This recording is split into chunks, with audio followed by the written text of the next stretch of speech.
Good morning. Good morning. How are you? I'm good. How are you? Good, good.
I'm here.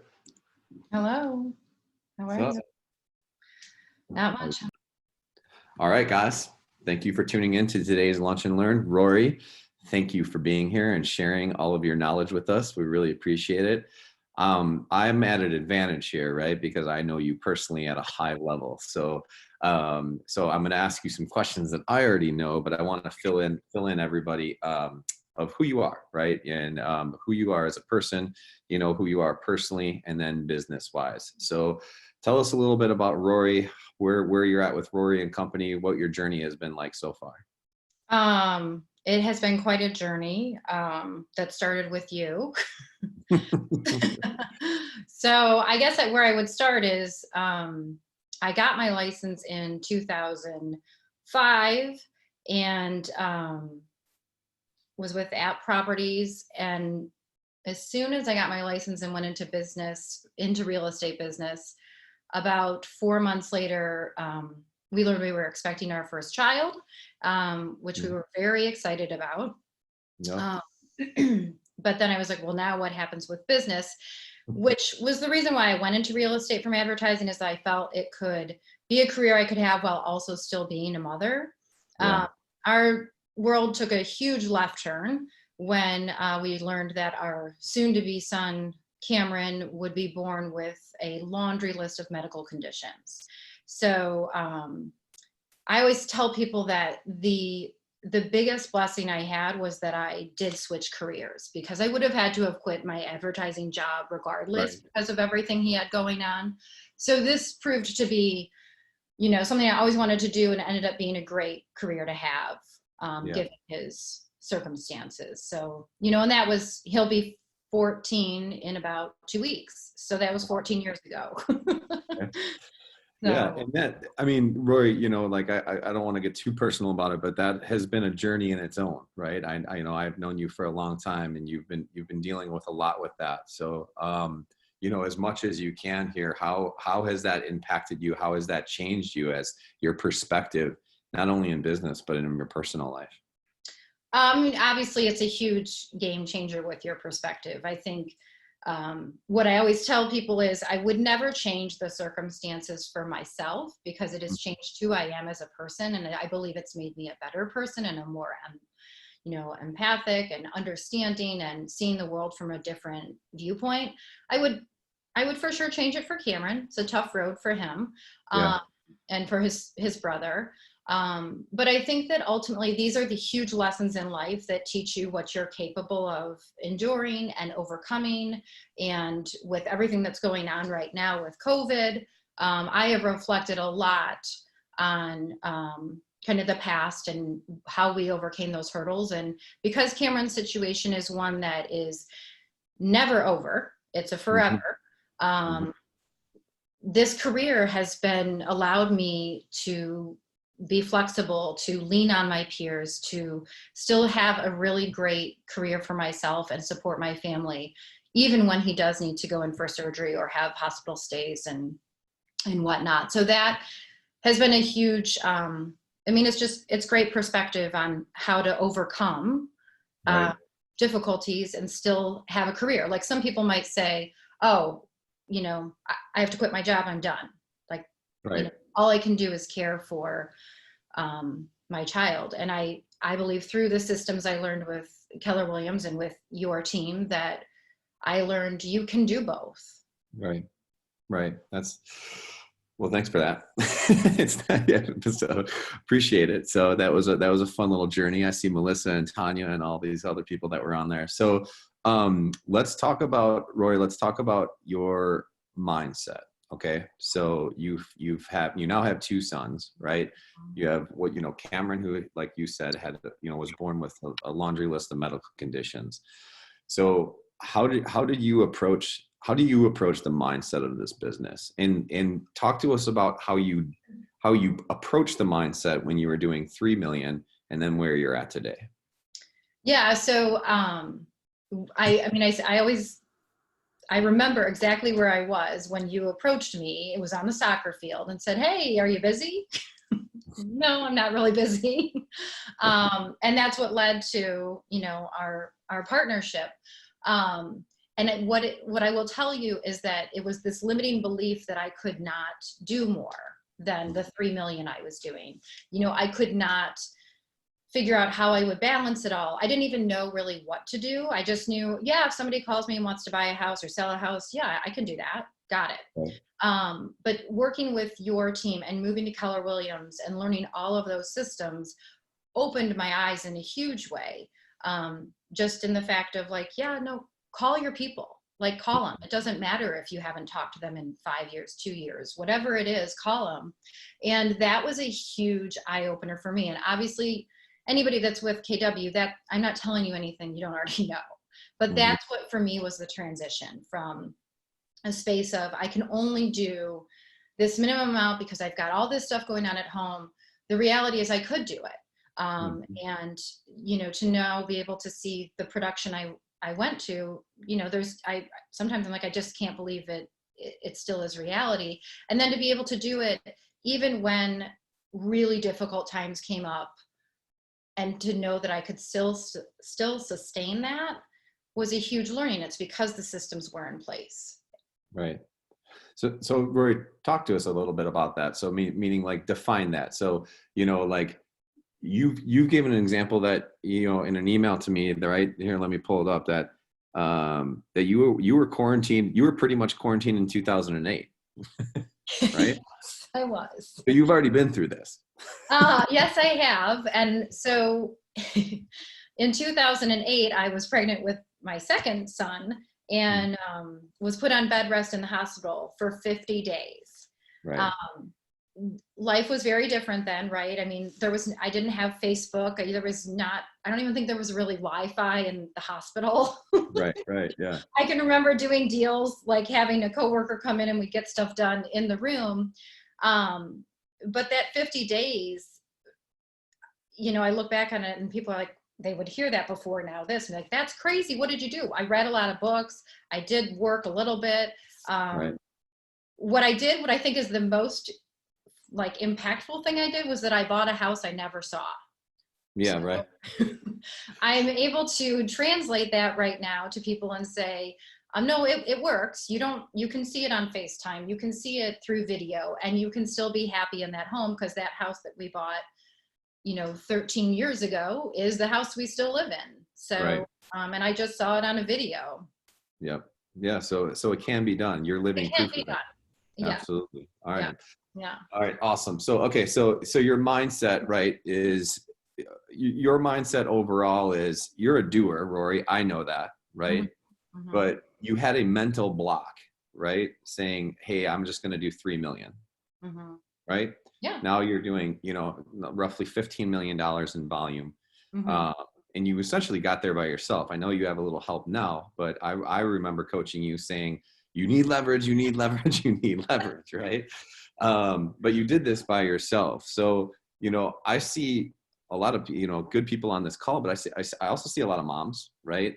So how did you balance growing your business? Well, how did you not only balance it, but what strategy did you put in place from growing your business from 3 million to 15 million?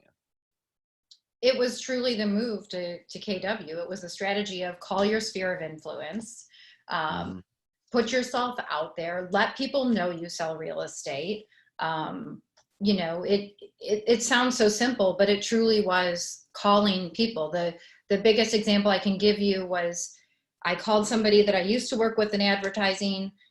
We probably hadn't talked in 5 to 6 years, and that translated to 2 transactions that year of $1 million total. If I had just been too reluctant to pick up the phone because I was like, oh, I haven't talked to her in forever, she's wonder why I'm calling. That to me is like the number one thing I can say is, don't let what you think they're going to say, what they don't care. They're just like, oh, it's Rory. Great. Oh, it's Melissa. Great. How are you? And, and I think the other thing I would say is you have to make sure you are bringing value however you can to people. So like with everything that's going on with COVID right now, when this all happened, we all kind of probably like, took a deep breath and was like, what's going to happen with the market? And the word essential was thrown around all the time. We're essential. We're essential. My mindset right now and the approach I've taken the last, 2 months is we are an essential business and we can continue to do our job.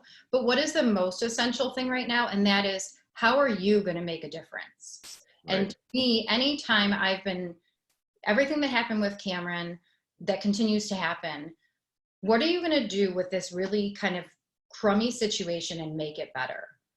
Because if I do that, then I feel better. So that's the approach I've taken in the last 2 months is, what can I do that's going to make me not only relevant, but also do something better for the community? Got it. Yeah, I see a lot of the stuff that you're doing on Facebook and stuff like that. It's awesome. So so you made the decision, hey, I'm going to call people. Right? I'm going to call people. How did, you came from advertising and stuff. Was that natural to you? How did you get over that? And I know that you said like, hey, I'm just calling them and saying, hey, it's Rory, here it is. But like, did you have scripting? How did you get over that hurdle? And what were you saying? And like, what value were you bringing to people? I mean, it really was just like calling to say, hey, how are you?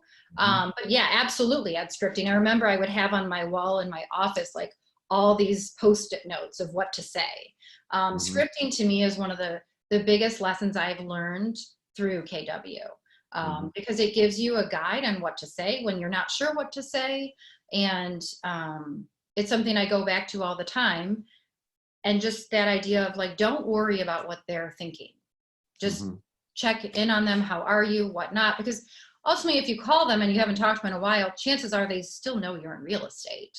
Like in the back of their mind, even if you end up on a call for 20 minutes, they know why you're calling.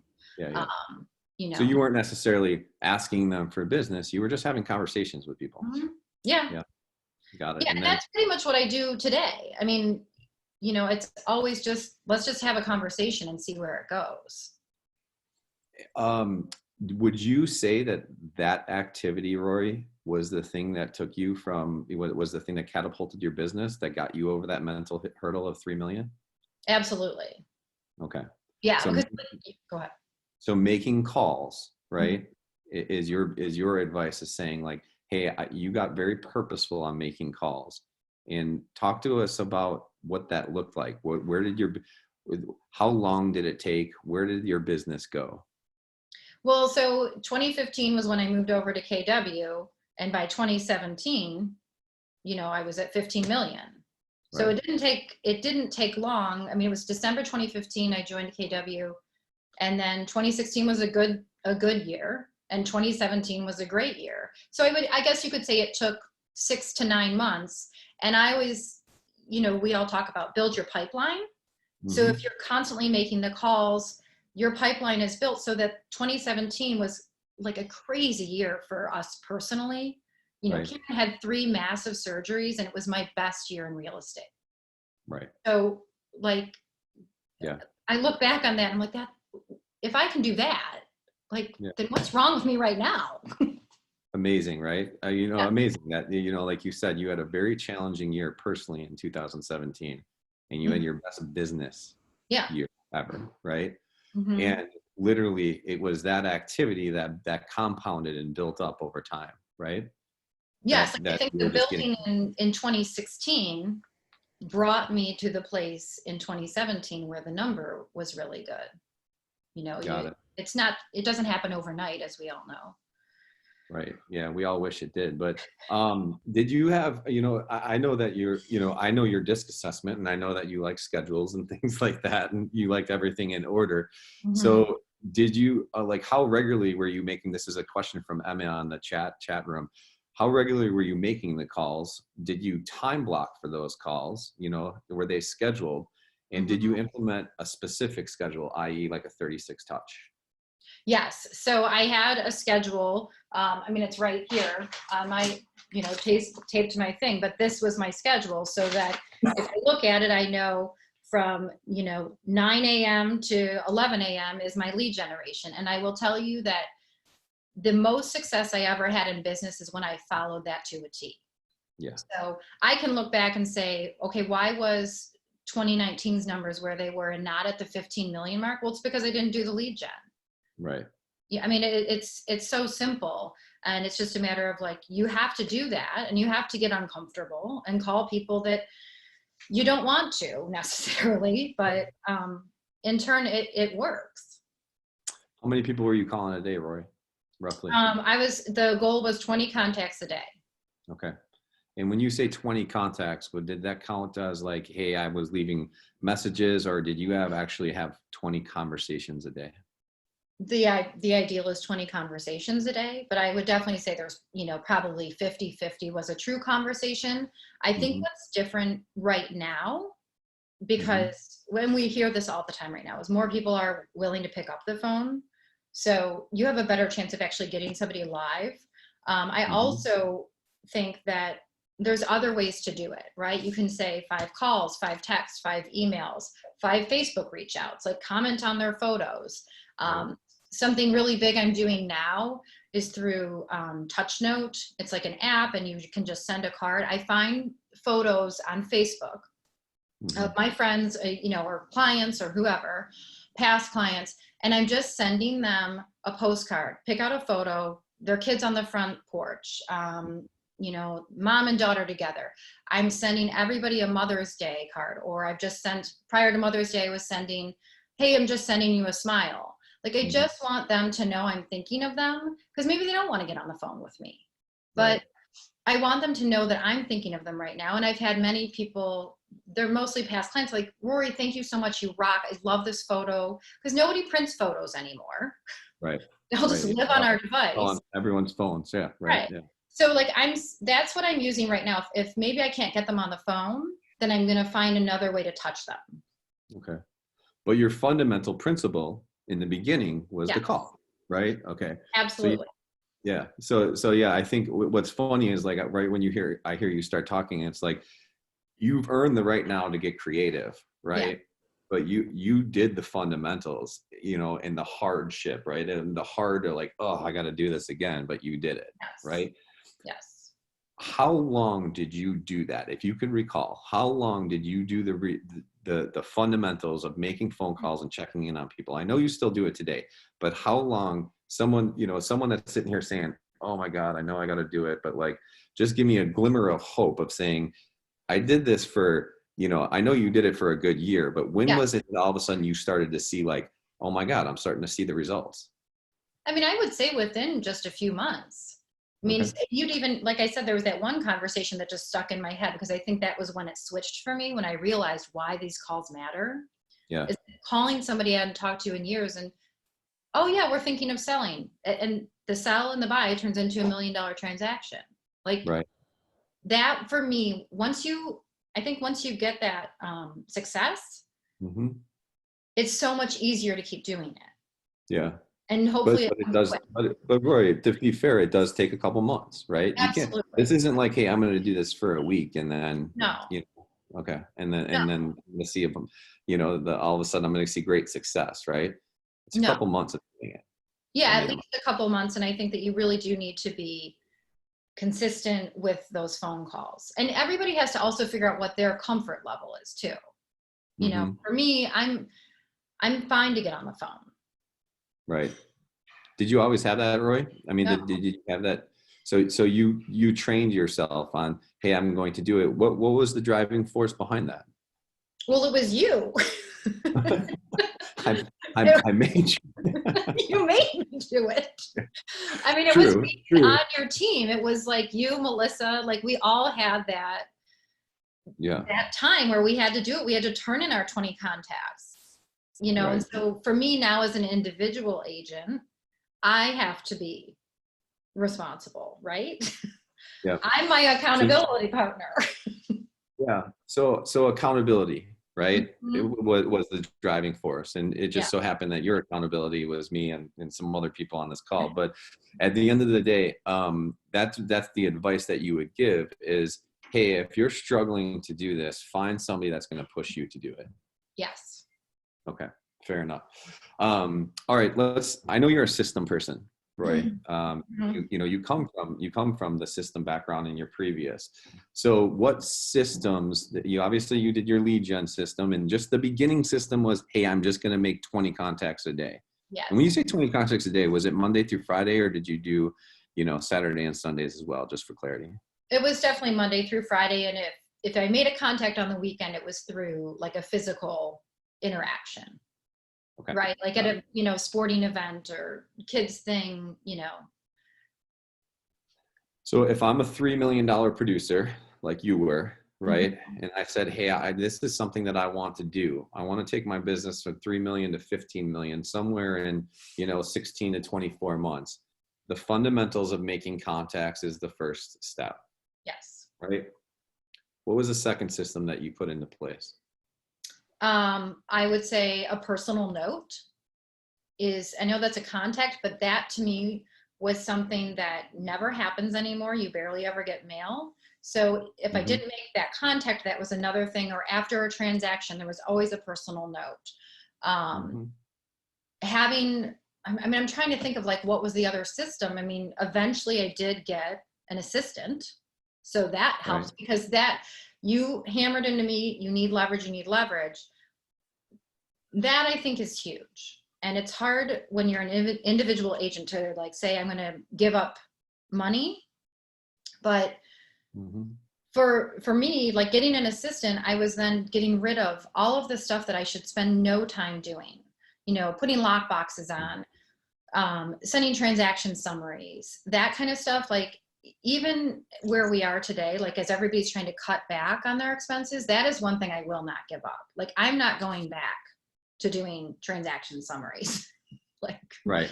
So I mean, I think like you have to think a little bit forward of like, what's going to allow me to do more of that income generating activity, even if it maybe is out of your comfort zone. So it was out of my comfort zone. I'm a complete control freak. We know this. I want to know what's happening with everything all the time. And I've gotten much better. You know, I think that's the other system is like to let go. I'm proud of you, Roy. So when did you decide to make that hire? Was it, you know, and again, I know I was all over you for a long time, but what was the turning point where you finally said, all right, I need to do this? You know, you're now doing $15 million in production and, you know, you're rocking and rolling. All right, now I need to I need to make my hire then, or was it like a transaction count, or was there just a situation where you said, I'm done doing this? Yeah, I think it was more of like a situation, and somebody approached me about, hey, I'm looking to possibly get into this. Do you have anybody you could connect me with? And it was that conversation where I was like, well, I could probably use you. So it was a very nerve-wracking time for me to do that. You know, I was very afraid of, I'm consciously, you know, this is pretty personal information, but like, given our situation with Cameron, like we had to dig our family out of like significant medical debt. And so when I got to that 15 million number, I was like, oh my God, I can breathe. Like I was able to pay down like really big things so then to make a hire, I got very scared, and that's what held me back. I was like, but what if this, what if this, what if this? And ultimately, once I made the hire, I saw, okay, this gives me more time with my family, more time to be interacting with my clients and not interacting with, you know, inspectors or things that I don't need to be interacting with. And because that, I mean, make no mistake, 2016 and 2017, yeah, they were great years for me. And I still have a very good, thriving business. I was gone from my family a lot.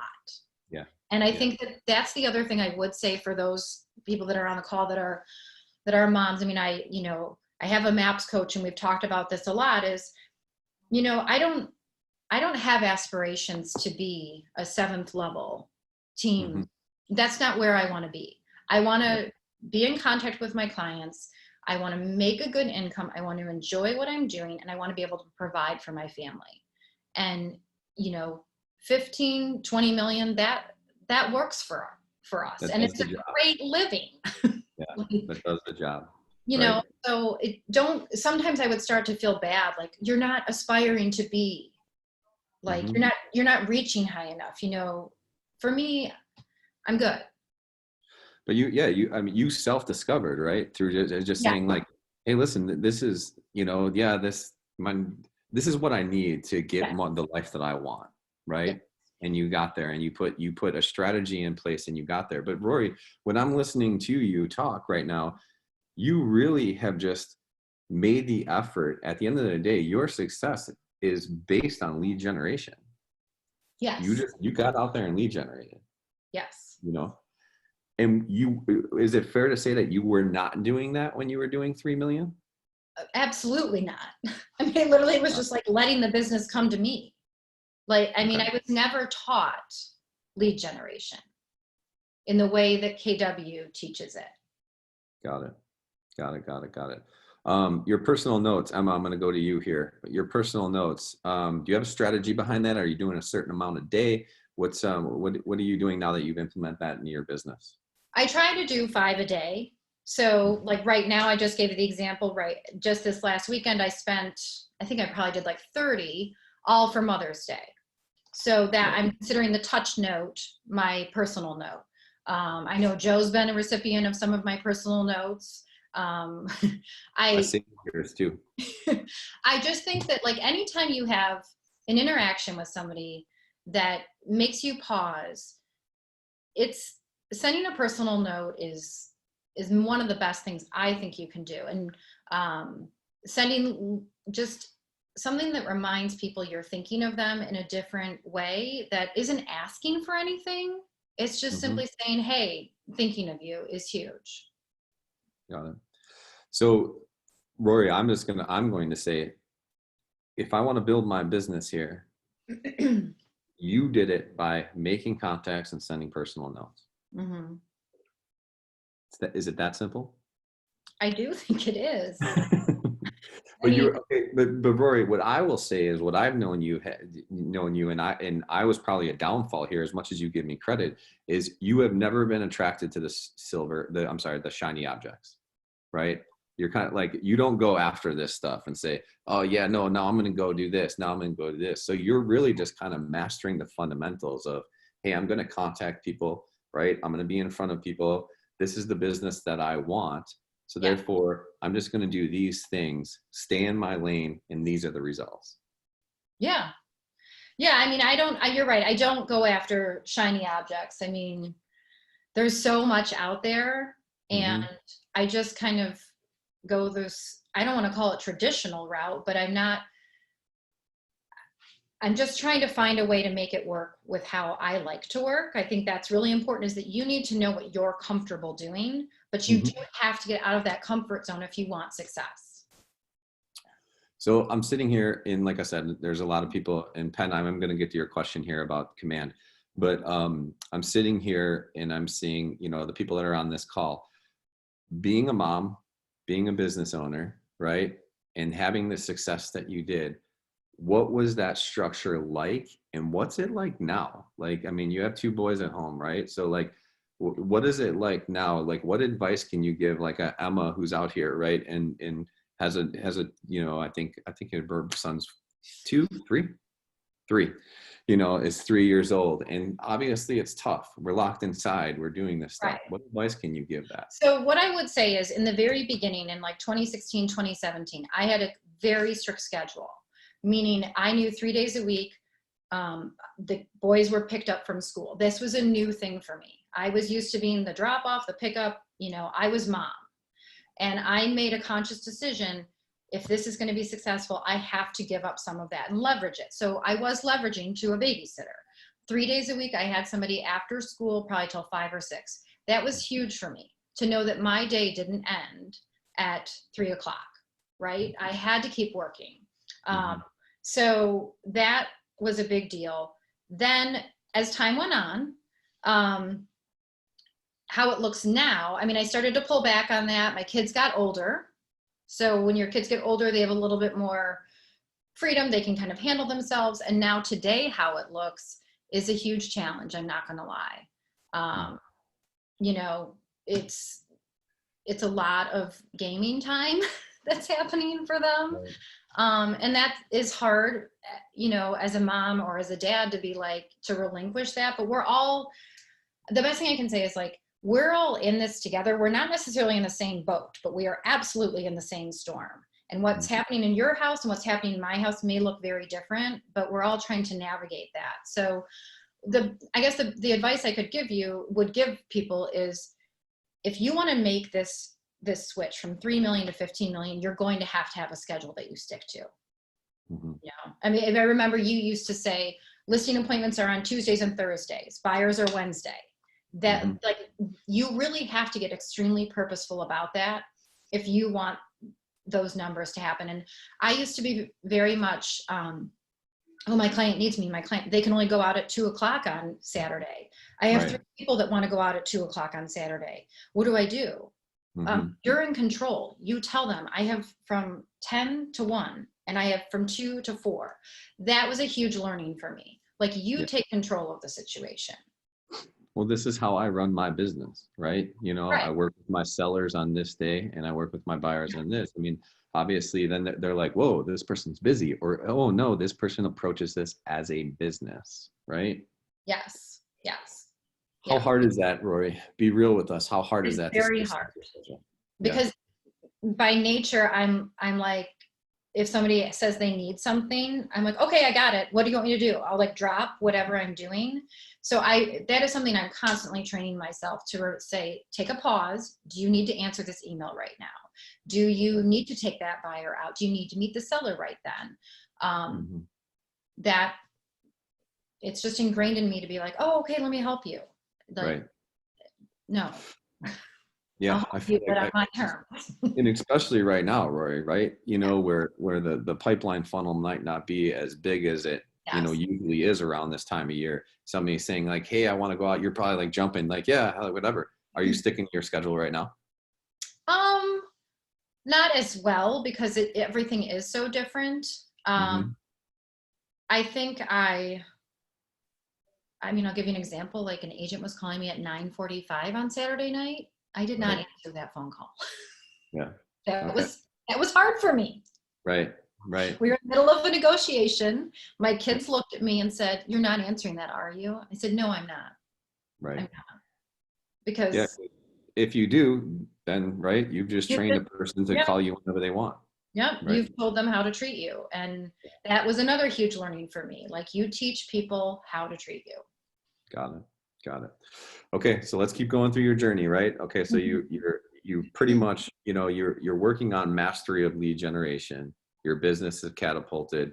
You got an assistant. And by the way, did you have Sierra asked, do you have a job description for that assistant? Did you have like job tasks that you wanted to do? How did you approach that? Yeah, so I did have a job description, which, you know, I'm happy to share. I think I got it possibly from you or Melissa or somebody. But here's what I learned about my assistant. Because I'm on my second assistant right now. My first one had moved away. I learned that I was giving my assistant too many things to do instead of just doing transaction coordination. That is what I learned I needed somebody to be a transaction coordinator. That for me is what felt most comfortable. So you need to figure out, what do you not like doing and leverage that. Right. Because if you're giving your assistant something to do that you ultimately enjoy or want control of, it's not going to work and they're going to get frustrated. And so I learned with my first assistant, she was extremely creative, really good at making things, but she wasn't really a great transaction coordinator, like at the end of the day. And now when I went to go make my new hire because she was moving, I was very clear, this is your job. Right. Do you put standards and accountability around that assistant as well? Yes and no. I'm really not good at that. I have to be honest. I'm not. Okay. Yeah. So how do you deal with that though? Say your assistant, you know, what's your approach then? If say your assistant does something that that wasn't to the standard that you wanted it to be done, what do you say to them? What I would say is, hey, we need to review how we're going to approach this. This is the list of how we do things. Like my assistant right now, she wants to jump in like at every possible opportunity. And I've had to tell her a few times, that's not your job. Right. Like that's the attorney's job. That's the lender's job. That's not for you to do. And I will say I've gotten better about that. Like I think just your first go round is going to be tough. Got it. What tools are you using? So you mentioned Touch Note. And actually up here has asked if you're using Command, right? Yes. Like for you doing smart plans on Command now as part of the 36 Touch. So talk to us about, and the people who are not with Keller Williams here, Command is the platform that we use as our CRM. But talk to us about the tools that you're using. Yeah, we have everything in Command. We've been using it pretty much, from the get-go. So we send all of our, emails out through Command. Well, we actually we download and then go to MailChimp, but we are actively using Command. We are using smart plans. I am running Facebook ads for my listings and I'm getting great, really great leads. I would say great quantity. The quality I haven't quite tapped into. But that's the other thing I would say is with those Facebook ads, it's so easy to do them. I am a perfect example of what not to do. And that is to just put them on a smart plan and hope it all works out. I need to get on the phone with these people. Like that is the key. It's like I have to go back to my own basics and remind myself, command is not the be all end all. It's not going to solve all of our problems. You still have to do the same activities, and that activity is getting on the phone. Right. Yeah. You're going back to where, what got you to Yeah. where you are today, right? The fundamental Yeah. of this having a conversation. Yeah. Any other tools besides command? I mean, you mentioned touch note. Is there anything else that you're using or that you were using before command? I mean, I love Canva. Canva is, what I use for all my social media, all my marketing. Coming from advertising, marketing is really important to me. So that's probably where I spend too much of my time is Right. in Canva. You're doing a great job, just so you know. Oh, Very thank you. good job. Okay, so in Canva or in command, do you have a schedule to it? Do you have a social media schedule? No, that's something I have wanted to have forever and ever. It's on my 36 touch. And it hasn't happened. I mean, I put stuff out there, but it's not in any sort of a schedule at this point. And I've tried different things, things from, okay, let me just post what we sold or what's available. You tend to do those general things, and then how can you get more creative with it? So, I wouldn't say I've mastered it. I think with social media, you have to be very mindful of what your goal is with it, Right. and how to still stay relevant. There's so much out there. There is, right? Given your background coming from advertising and you haven't done it yet, Emma's asking if you had a social media schedule, what would it look like? What is your advice on that? Oh gosh. I mean, it's something I've thought about leveraging myself, because like sending it to somebody to handle and just do it for me. I've gone to a lot of seminars, or I've, followed other people to see what they're doing. I don't know that I actually have the answer for that. There has to be some combination of personal life, real estate, telling stories, I think is always impactful. That's where I feel like I probably get the most interaction, is if I tell a story related to a house or related to a sale I had, or, but also everybody's scrolling so fast. Sometimes you just want to get something out there so people say, oh, by appearances, Joe's super busy. Wow, he's killing it. And, maybe you're not, but it looks like you are on social media. So you have to decide what's your goal with it, Yeah, right. Yeah, Emma, to answer your question, I interviewed Jimmy Rex from Utah, is where he's from, at Family Reunion. And he just said he doesn't necessarily have a schedule, but he does a post a day. And basically it's just what he's thinking about and doing that day. And he just makes it to where he thinks people are going to relate. Now his story really quick, Rory, was he was a cold caller. He followed the models and systems of cold calling and stuff like that. He got burned out from the business. And then he said, hey, I really love Instagram. And he started, promoting himself on Instagram. He's selling over 400 homes a year. Wow. Again, now a couple years down the road, and that's something he wanted to do, right? But he really just said, no, there's not really a schedule. It's just that I post something a day, whether it's personal or business or something like that, and just really kind of authentic to me was his answer to that question. Rory, give us some examples of give us some wins and losses. Give us an example of what was your biggest win by making a phone call or writing a personal note? You gave one of them, saying that you picked up the phone and you got 2 deals, but is there any other examples that somebody can kind of, get motivated by? I mean, truly, that is the one that I stick to as my reminder of why this works. So that was probably my biggest win, because having that win taught me it works. So that was my biggest win. Yeah. Biggest loss. I mean, I think the hardest part of this for me, and even to this day, is I internalize so much of this business. I get so vested with my clients and transactions. And so when things don't go right and you have to make difficult phone calls, that's tough. And I think I mean, if I was going to talk about like a tangible loss, it's a house you worked so hard to sell and then lost the listing. And that's only happened to me once. Yeah. And it was a killer. Yeah. We had a conversation around that, It was a killer, but in the end, it's a huge lesson that I learned. Yeah. Yeah, you were so emotional about it. And I was just like, Rory, this shit happens to me all the time. Right. I mean, I think I was calling everybody I knew. I'm like, what is this? Yeah. Welcome to the business. Right. I'm gonna compliment Eric here. Eric said, yeah, and there's some dads on the call too. I've been giving some. So what is the advice that you're gonna give to the mom and dads out there? Like, what was, again, you told us, but you went from 3 million to 15 million. That's a struggle. That struggle is real. That's something that people are really struggling with.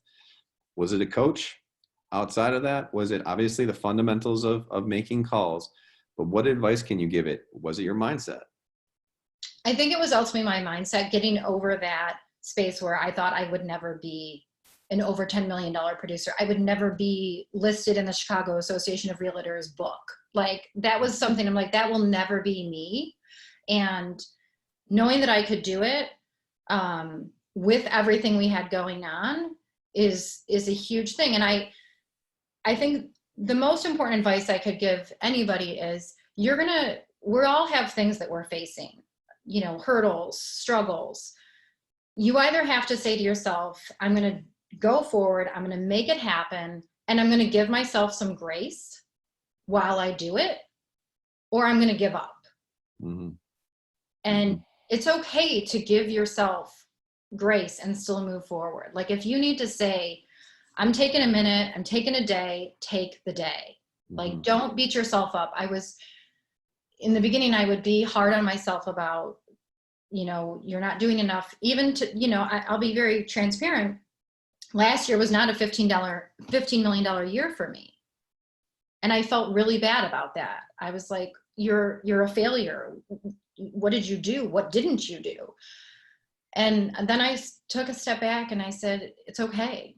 Like, you're a mom, you're a partner, you're a business owner, you're a foundation, director. Like, just give yourself some grace to say you're doing okay. And we're all doing the best we can with what we have to work with. Yeah, exactly. Give yourself permission to just, your best is your best, right? But just do the fundamentals and you'll get there. You'll get there, right? And if you need to get back there, you know what to do.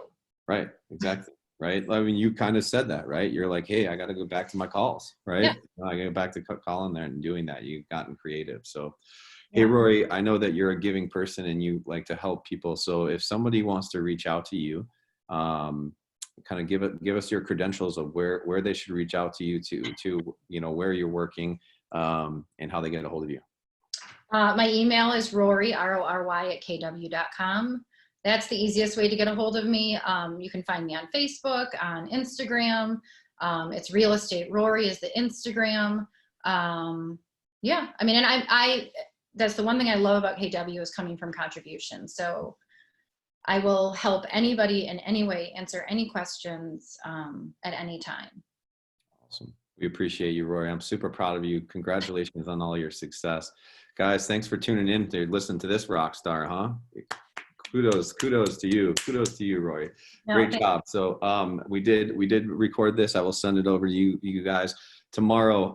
If you guys are interested in building a team, we are going to have Craig Wilburn from Gainesville, Florida. He has built a monstrous team called Team Dino. He is heavily involved with the National Association of Realtors, and he's just going to really kind of talk to you about if you are interested in building a team, what are the steps to take. All right, you guys, love you all. Thanks for tuning in. Thank you. Cheers.